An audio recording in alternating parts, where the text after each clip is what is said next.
good afternoon. Thanks for joining us here on Midday Live with me, AC Benewa Otu. Coming up, we have international business, finance and sports, and some entertainment stories as well. You can also be part of this bulletin. Join us on our Facebook page, Twitter, and also on WhatsApp. This is Midday Live. Let's move on to our very first story.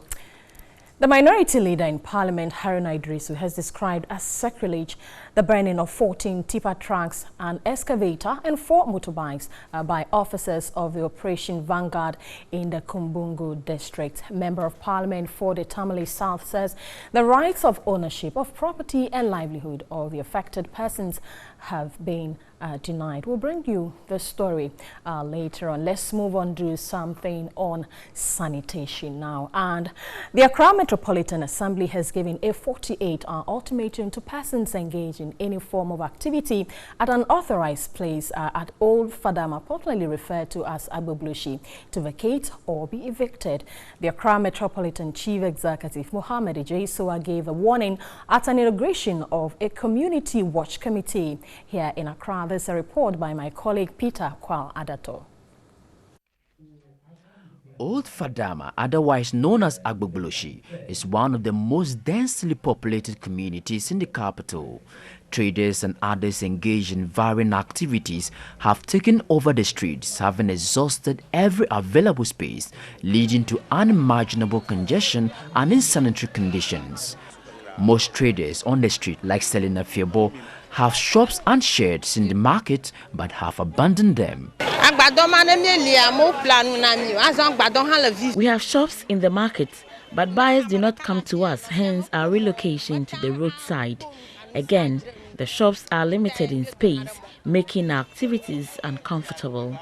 Gutters here are choked all year round as the traders have turned them into dumping sites, a situation the Metropolitan Assembly says it can no longer tolerate.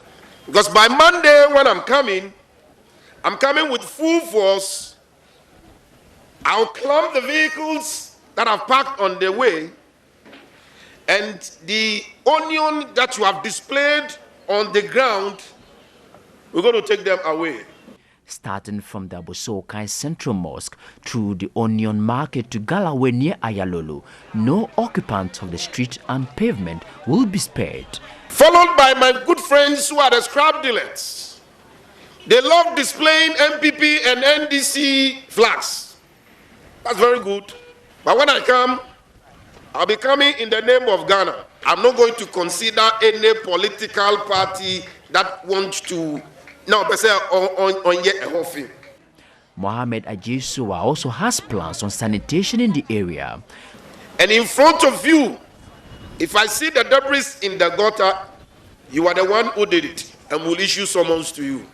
But why has the assembly adopted this radical approach? When the president said that he wants Accra to be clean, and people take pictures of filthy Accra, he always come to Old Fadama to publish it in the Daily Graphic, Ghanaian Times, and some other newspapers. So we also want Old Fadaman to be clean as much as we want to ensure safety.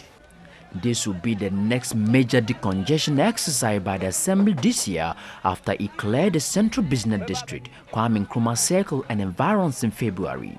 There are currently about 30,000 people living in the slums at Agbogloshi.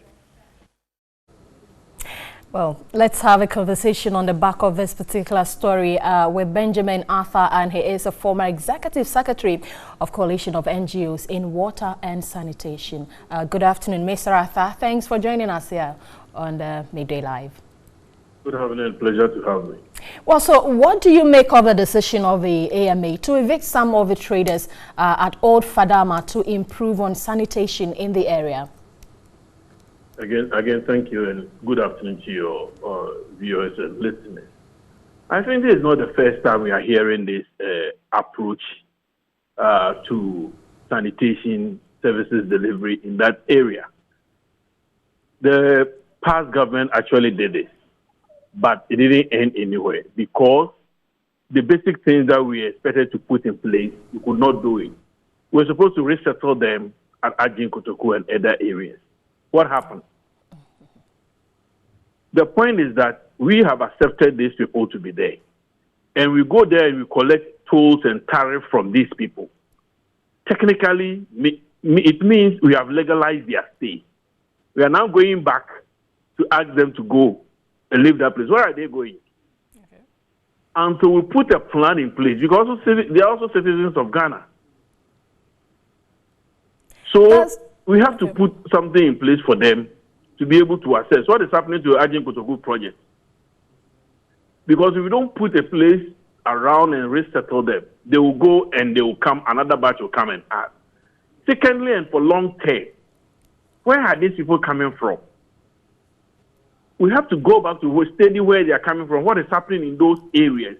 If it's like they are not economic ventures there, can we think of putting something there so those there will not come back and follow these people? So it's a long-term thing that we need to sit down and plan. It's not this ad hoc thing that you come and you do and you leave, and it's not sustainable. Well, so you know that Old Fadama has been described or is one of the filthiest area in the city. Why have we still not been able to rid this place of filth after all these years? And would you say that the AMA's measures this time round will help solve the situation there? One, we have politicized everything in this country, including that space that we have. And it's that this government comes and is doing it, then another party government says somewhere and say, it's inhumane. When we come, we'll make sure you stay there. That is what we have done to ourselves, legitimizing those places. And indeed, we have legitimized it because we go there to collect tariff and fees from these people, from their economic activity. Okay. So why do we then have to turn? Secondly, as I said, these people, the past government tried settling them at Agent Kotoku. What has happened to that project? Because it's also their right to have a place to stay. So what is the government doing about their place that they have to stay? So it's a technical issue. I will not be surprised if people want to send, human rights people want to send this case to court. All right. What we do in this country is that when something starts small, instead of nipping it in the bud, we wait for it to explode. Then we want to fight fire with fire. Mm-hmm. And it doesn't work. Okay. Yes, they will try, but I'm not sure they will succeed. How are they going to move out 30,000 people? Where will their people going? I remember in the past government, they tried even gave money for people to go back to their hometown. What happened? So these are some of the things. It's not something that you want to do, wake up one day and you want to go and do. All right. You have to sit down, you have to engage the people, you have to find alternative means of livelihood because they came down because of livelihood, which means going back to where their hometowns, improving the economic issues there for them to engage in livelihood in those places. Other than that, we will do this, the next year will continue. I mean, can you imagine 30,000 people moving there? Where are they going to move them to? Mr. Arthur, yeah, definitely this is a conversation we will continue in the coming days as the AMA, in their quest to ensure that Old Fadama is very clean so that it will be in line with government's also agenda. Thanks so much. I have been speaking with Benjamin Arthur. He is a former executive director of CONEWAS. Let's still stay at Old Fadama, where the leadership of Old Fadama here in Accra have refuted claims that the area is a den of criminals and negative influences. The secretary of the Old Fadama community, Frederick Opoku, made the observations during an inauguration of a neighborhood watch committee to help fight crimes in the area. Apart from being an unauthorized settlement and the biggest slum in Accra, Old Fadama, popularly called Agbogbloshie, is often referred to as a home of criminals and criminal activities. But members of the community say these negative attributes are ill-motivated. Like any other community, Old Fadama may have a number of bad nuts and ill-behaved persons, so as to speak, but it cannot wholly be true that all hidden criminals and bad people are from our community as being perceived and proclaimed by majority of the Ghanaian people, or better still to say, the supposedly hidden criminals on police wanted lists are nurtured and bred from our community. To demonstrate their commitment, the community has collaborated with the Ghana Police Service to form a neighborhood watch committee to help in tackling criminal activities. The people of Old Fadama are law-abiding citizens, and we will at all times work with the police to build consensus and fight all manner of crimes to impact lives and save properties. The Wala Youth Chief of Greater Accra, Mahmoudou Hamidou, warned members of the committee against abuses, politicization, discrimination, and interference. We plead with the government not to politicize this initiative. Additionally, the problem of favoritism and discrimination must be abhorred. We came together as one people to form this volunteer group. Whoever commits crime must be identified and made to face the law. We must also not interfere in the affairs of this group and the police. We must treat every tribe as equal. This is the only way this vision can be successful. The Director General of National Patrol Department, COP Yagi Akuruba, lauded the community but called for teamwork. We should all work as a team to be able to secure our communities. This will ultimately assist in the fulfillment of our mission of delivering services in crime prevention, detection, apprehension, and prosecution of offenders consistent with the expectation of Ghana stakeholders for maximum protection, safe, secure, and peaceful communities. The Chief Executive Officer of the Accra Metropolitan Assembly, Mohamed Ajay Sowa, commended the community for the initiative. Today, we'll be inaugurating the committee. It is not going to be an event which will end today, but a process which will continue, and we are not going to sleep until we change the name and continue to develop this community. The 65-member volunteers, including a female, was later led to take the oath of secrecy by the Director of Community Policing Unit, Chief Superintendent, Reverend Laurentia Wilhelmina Akoli. So help me God. In other developments, Member of Parliament for Tema East, Daniel Titus Glover, has served notice he would sue the country's largest cement producer, Gassem, for environmental pollution in his constituency. He claims the Gassem's factory in his constituency has been producing stench and dust, which he claims is affecting fishing businesses in the area. Because we don't see these things with our eyes, for over 50 years that Gassem has been in production, a lot of things has happened. I recall when I came to Parliament in the early days in 2013, 2014, I paid a visit to the place. They took me around their plants and showed me some filters that they are using to make sure they control the dust. They've done well, but there's still room for improvement. And what is even more striking, that hurts me, is that throughout the 50 years of Gassem production, I've never seen any support that they have done in Tema Newtown. Most of all their support goes to other places. And that is my beef, and that is my worry and my concern. We need a proper befitting something that will complement all the things that they've done for us. So clearly, I've asked them to make a petition to Gassem, give me a copy, and make another petition to me so that all of us will sit down with Gassem and see what we can do to work together. Pania Food Cannery, another worst of all, the stench, the bad odor that comes from their factory. When you see the women selling their fish, sometimes you see these expatriates, they come to buy the fish. When they smell, they thought it's their fish. So off they go. It makes them lose sales very much. I've taken them to court. And the last time I spoke to my lawyer, they've not filed. Over so many years in Temahia, what have they done to the good people of Temahia? And that is why I have a problem with them. Let's now shift focus to the craft industry, where Hadi craft dealers in the Bolgatanga municipality of the Upper East region wants the craft village project completed. Majority of them remain scattered in various markets across the municipality following lack of space and other facilities yet to be provided. The craft village was put up in 2003 by the Municipal Assembly with funding from the Ministry of Trade and Industry. It was intended to promote the African heritage as well as tourism in Ghana with a view to mobilize revenue for national development. This is only phase 1 of the project and cannot accommodate the entire craft dealers within the municipality. Others, including blacksmiths, those who deal in smoke and baskets, are still scattered in different markets. Initially, we were told there's going to be a second phase built up to complete, and the smoke weavers will also join us here so that all the craft will be unique. But unfortunately, that's not what is happening now.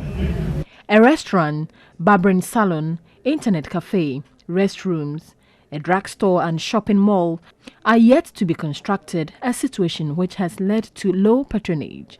Another worrying trend is lack of interest in handicrafts by locals. Here we hardly see customers come around because of the place is not completed. People don't even know that something like this is existing here. There are also products from Mali, Burkina Faso, Niger, Nigeria, Egypt and other African countries. Information gathered indicates that the Assembly cannot complete the project from its internally generated funds. Meanwhile, Thanks for staying with us. Let's do health now. And the Namo Health Center is battling to receive patients due to inadequate space, though serving a large number of clients, inadequate space is hampering efforts of providing quality health care. Brighton Anamfo reports the District Assembly is almost through to put up an additional ward to enhance health care.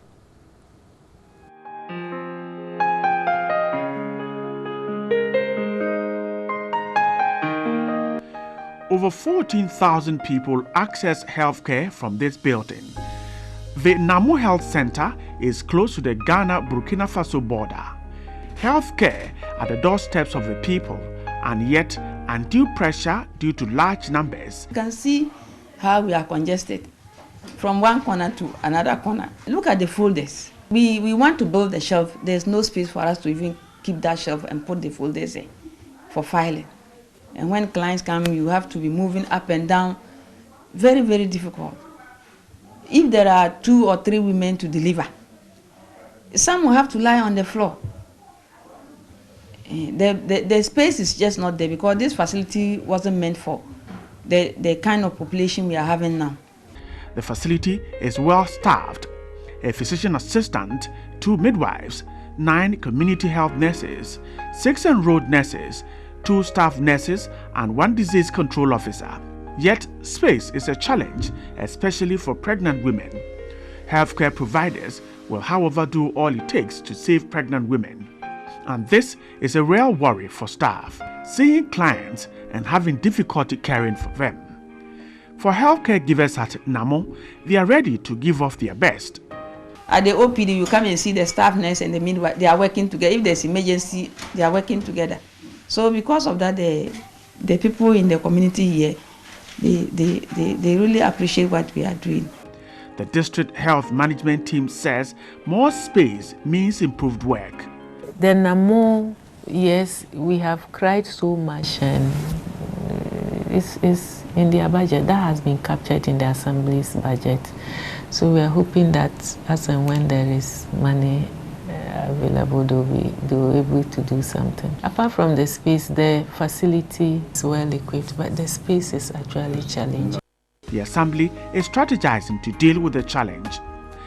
Namoi people will be lucky because we have made preparations and serious budgetary allocations to expand the facility in that community. Health is important, and we are going to, as quick as possible, go to the community to expand that health facility. We are going to ensure that we provide at least a 10-bed capacity ward for them. That will not be enough, but we are doing little by little, and I believe that with time, we shall overcome all these challenges. And so clients will have to wait while hoping for improved service. With a determined staff and committed leadership, the District Assembly and the Health Management team are ready to collaborate to improve healthcare in the Bongo District. Brighton Anamfo, TV3.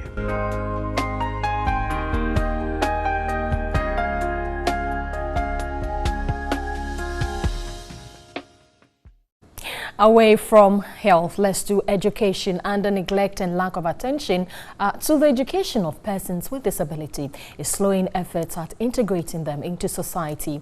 Basic equipment for training these persons are not available. At the Wa Methodist School for the Blind, the neglect is alarming as teachers struggle to teach.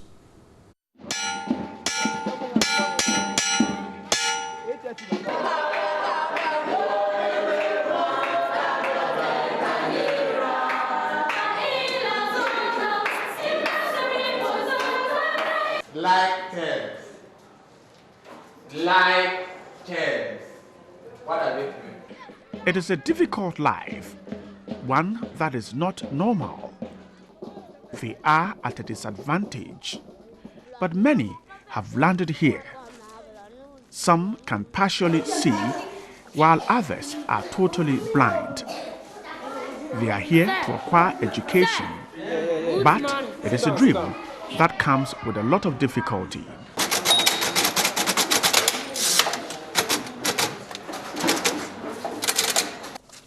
The children are disadvantaged. The kindergarten classes are worse off. This is what they have. I'm trying to move it around, quite a difficult one. That's not all. They have this one here. This is what we call the swing or the seesaw, if you want to call it that. Not in a very good shape, but this is what they have. But hey, the dangerous of them all, the most dangerous, is this slide here. This is what you see, metal, with a huge hole in here.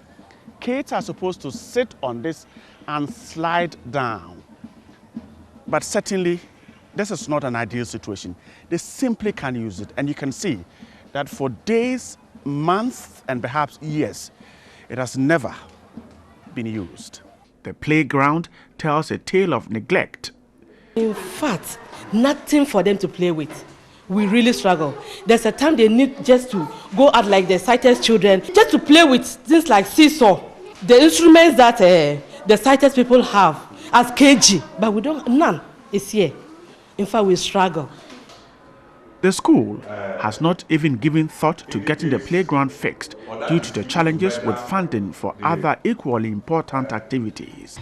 Imagine the person cannot feed, no money to feed such children, then what about their comfortability? So we are still pleading that the government should come into the aid of these disabled people so that at least they are part of the community, they are part of the society. They can also feel that they are being loved, so that their life can go on, because some of them complete. For instance, there's a woman there who completed there and she has come back to teach. Hundreds of these young ones live on this compound. What will enable them develop themselves is not there. As they cannot see, without the materials, they will not know the real subject.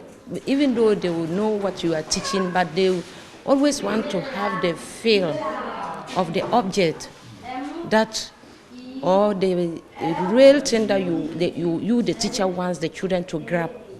And without the materials, they will be doubting. Problems in the classrooms also curtail academic work. Teachers speak of great worry. They are special children who need special attention, but that special attention is not forthcoming. In fact, parents have even neglected their own. Over 200 children left in conditions that can retard their development. And so, though they are ready to contribute their quota to developing Ghana, certain conditions threaten their development.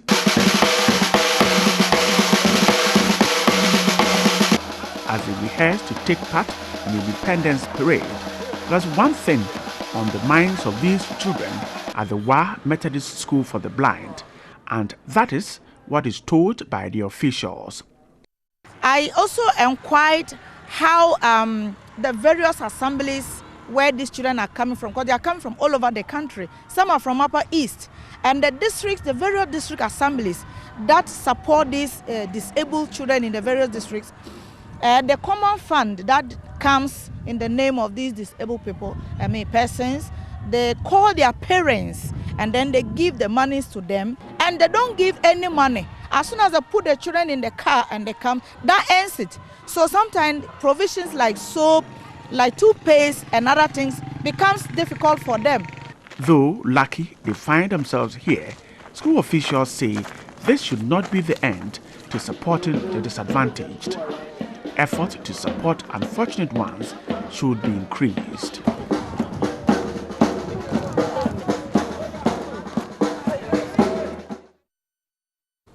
Very unfortunate situation there, but let's still move on and do other stories. 5 girls have so far been expelled in 2018 from the Zoko Senior High School in the Upper East region for getting pregnant. School authorities say the number could become more because these are just reported cases. Brighton Anamfo reports the only dormitory for girls is unable to accommodate all female students, therefore compelling them to stay in town and becoming prey to men. A boys' dormitory project also started some 8 years ago, yet to get off the ground.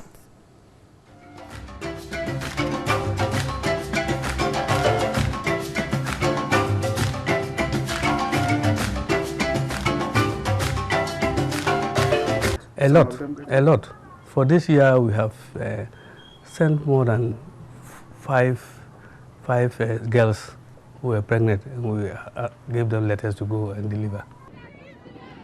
A headmaster with the responsibility of training young ones, but left in a difficult situation. Boys and girls stay in town at Zoko Senior High School. The girls' dormitory is unable to accommodate all girls. A larger percentage stay off the compound. Only a few are on the compound. They are left at the mercy of boys and men. Dormitories are in town, and we can't go to town almost all the time. But the house are doing very well. They go there and inspect the place. Like every Saturday, they do general inspection, so they also go there. Well, the whole the hostel is being hired for the students, so it's solely for the school hired for the students. This is not what teachers want to see. They have tried all they can to protect the girls, but this is not working. A lot. For this year, we have sent more than five girls who were pregnant, and that is those that are reported, but we don't know the actual number that get pregnant. The young men and women of Zoko told stories of girls being visited by boys and men at night. Control and supervision simply absent. Teachers who would do that come to school from Bongo, the district capital, and beyond, and so they are also in a difficult situation trying to control the girls. There is no accommodation for them on the compound. They are yet to find a solution. For the boys, the difficulty is keeping eyes on them. They sneak in and out at their own will. This is a huge headache for school authorities. In fact, it is impacting negatively on academic performance. The situation is not giving them the fullest opportunity to develop themselves very well, but we are also doing our best. We have enough teachers, qualified teachers. School authorities have not left this problem unresolved. They have made attempts to control, particularly the girls. We've kept some prefects all over the houses the school hide for them to ensure that the boys don't move in town and all those things. And we've made sure that we seize all improper students bring to school whenever we are coming back. These are some things that we are trying to put in place, even though it's very difficult. But with the help of some teachers in town and then the prefects being devoted, we are able to control some of these students. The District Assembly told of the worry the uncompleted projects pose to students. The Assembly is planning to intervene. I'm arranging to have a meeting with them. I'm going to appeal to them to consider moving back to site so they will continue with the works they were supposed to do. 7 years still on one project, it's not acceptable. One would have thought that that project would have been completed and handed over for use several years ago. The District Education Directorate diagnosed the problem as arising from a warden contract from Accra. The Director of Education, Duncan Inso, said the current system of awarding contracts will prevent projects stalling. I realized that this time round, almost all contracts that have been sent down to the district level, they have copied the directors of education as well as the district chief executives. The contract letter, the sum, who is coming, the name of the contractor, where he's coming from, what he's coming to do, everything has been sent down. And this is one of the surest ways of making sure the accountability at the grassroots is done. And resource tracking becomes very, very effective. In all this, the loser is the state, as resources pumped into educating young ones might end up going down the drain. This is one of the private residences in town that house girls from the Zoko Senior High School. About 29 of them live here, Form 1s, Form 2s and Form 3s. Control here is very limited. Teachers cannot come here all the time, and so these girls can decide to go out at any time they want to. Even though there are those they call prefects, these are sometimes their own classmates who can exert very little control over them. This is a situation here that authorities are working at to deal with. And until the dormitories are completed, these girls will continue to stay here and will fall prey to the many men who are outside. Bright Nananfo, TV3, Zoko, Upper East Region. Well, Bright has said it all. This is still Midday Live. Stay with us. We have more coming up after this. A splinter teacher union, All Teachers Alliance Ghana, ATAG, is blaming the three teacher unions, NATS, NAGRAT and Concerned Teachers, over what it describes as lack of support for teachers in rural communities. The group says it is time for all teachers to enjoy enhanced living conditions. Addressing a news conference in Kumasi, All Teachers Alliance Ghana, ATAG, observed the three existing teacher unions, Ghana National Association of Teachers, GNAT, National Association of Graduate Teachers, NAGRAT, and the Coalition for Concerned Teachers, CCT, have over the years failed to prioritize the welfare of teachers in rural communities. General Secretary for the group, Albert Datson, said most of the new entrants into the teaching profession have lost interest to join any teacher union due to persistent failure to improve living conditions of teachers. The persistent failures of the existing union, after being entrusted with responsibility and collective bargaining, has killed the interest of many teachers to put part of their destinies in the hands of another teacher union. True unions should not relax for problems to occur before we hear them on the various media houses. Ashanti Regional Chairman of the group, Abuaji Ofori, noted that the formation of All Teachers Alliance Ghana is to create economic opportunities for all teachers. And so we, the teacher union, it's our responsibility to take it upon ourselves to see that whatever challenge any teacher have or has should be addressed for the person. That the grassroots teacher will not go on pension before building a house. The new Splitter Teacher Union intends to develop members through advanced research, innovation, and new policies to secure their financial freedom. The Gender Equality and Social Inclusion Officer at Star Ghana, Safia Musa, has added her voice to the call for the passage of the Affirmative Action Bill. The bill, if passed by Parliament, will see women granted equal opportunities in governance. The Youth Empowerment for Life, with funding from Star Ghana, organized a program in Tamale to celebrate women. The Gender Equality and Social Inclusion Officer at Star Ghana, Safia Musa, bemoaned the low female representation in Parliament. She called for policies to bridge gender parity, as it remains one of the critical challenges faced by women. Let's focus on political participation for women. If we do well with it, could have ripple effects on the other, levels of the challenges. The livelihoods of women in our age, economic participation remains a critical problem If they are at the table when decisions are made, most likely some of these problems would get resolved. Municipal Chief Executive for Sagnarigu, Idrisu Mariam, called for concerted efforts to uplift the status and livelihood of women, especially those in rural Ghana. All stakeholders, especially the media, who have a critical role to play, must be actively involved. The government of Ghana and its developmental partners, as well as NGOs, must deeply engage with the press to develop strategies towards achieving a gender parity situation in the country. The Golo anti-slavery defense wall, a tourist attraction, has been abandoned. Tourists hardly visit the site following its poor state due to years of neglect. A report by Yakubu Abdul Ghaffar.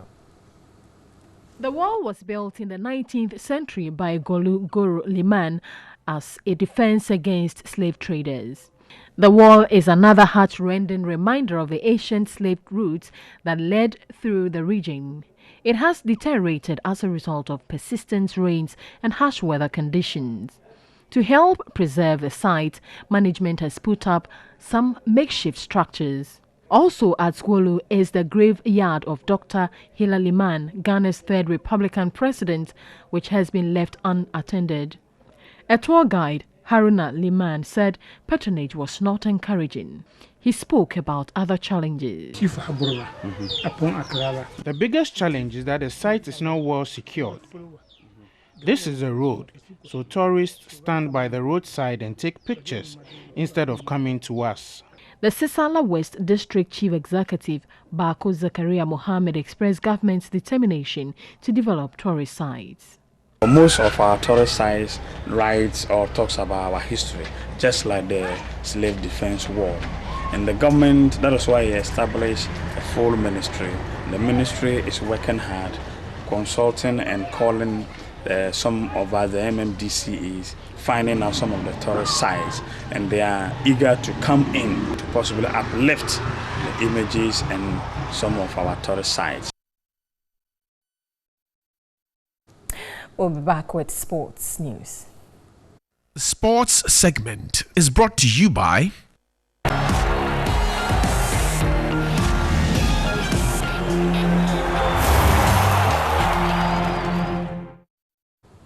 The delay in the Ghana Premier League this season has caused a lot of stir among fans and cost clubs substantial amount in holding up until it kick-starts. One of such clubs is Hearts of Oak, and the new MD, Mark Nonam, says it's a situation has never encountered and does not understand why the FA will allow a thing like that to happen. I'm very disappointed that that's the case. It's a situation like I've never seen happen, and the fact that to me, it's a pretty simple issue. Was the player legal or not? And why it takes a court of law outside of the soccer family to solve that is one of the things I got to figure out about Ghana soccer. Maybe I'm naive about this place. I probably am. And I'm not pointing fingers, but it would seem that we should be able to solve that problem. From the outside in, it looks like egos and politics are more important than football and supporters, and that should never be the case. Well, so let's look at some interesting scenes here in Ghana when it comes to foreign and local league. How exactly is a foreign game being patronized in Ghana? The story has always been that football fans in this country would pay top city for foreign leagues. So we went along to watch some fans in Accra when the Man United versus Liverpool game was played, and this was the atmosphere. Strategy work for him. They make sure that they are all behind the ball and break. So it worked for them. All the pressure, we knew that we could soak it because Marino, you know, when it comes to defense, he's the master of the game. He just had to close the shop, and that was it. Nothing they can buy in the shop. We are not selling today. The ball is played in 90 minutes. I told them, the football is played in 90 minutes. Wait.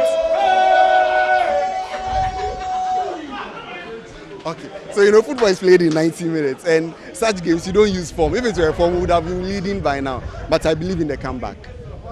We needed a defensive midfield, one who would cover the defense, because you realize that the 2 goals, it was central defenders who were after their strikers just around the center half. You don't do that. Your defense is there, someone holds them once it's not in your 18 box. But of course, Klopp won't listen, and it's always attacking and attacking. And for me, since January, I have maintained that Klopp out. And Manchester is the best team, you know. Liverpool can never beat Manchester United. GGMU forever. Secondly, you know, the distance from City and United is too long. We can't do anything about it. Unless the league, the City has taken that. But United will have to be second. But kudos to Liverpool, they are doing well. Nobody beat Mourinho twice, so I'm expecting that the second leg is going to be powerful.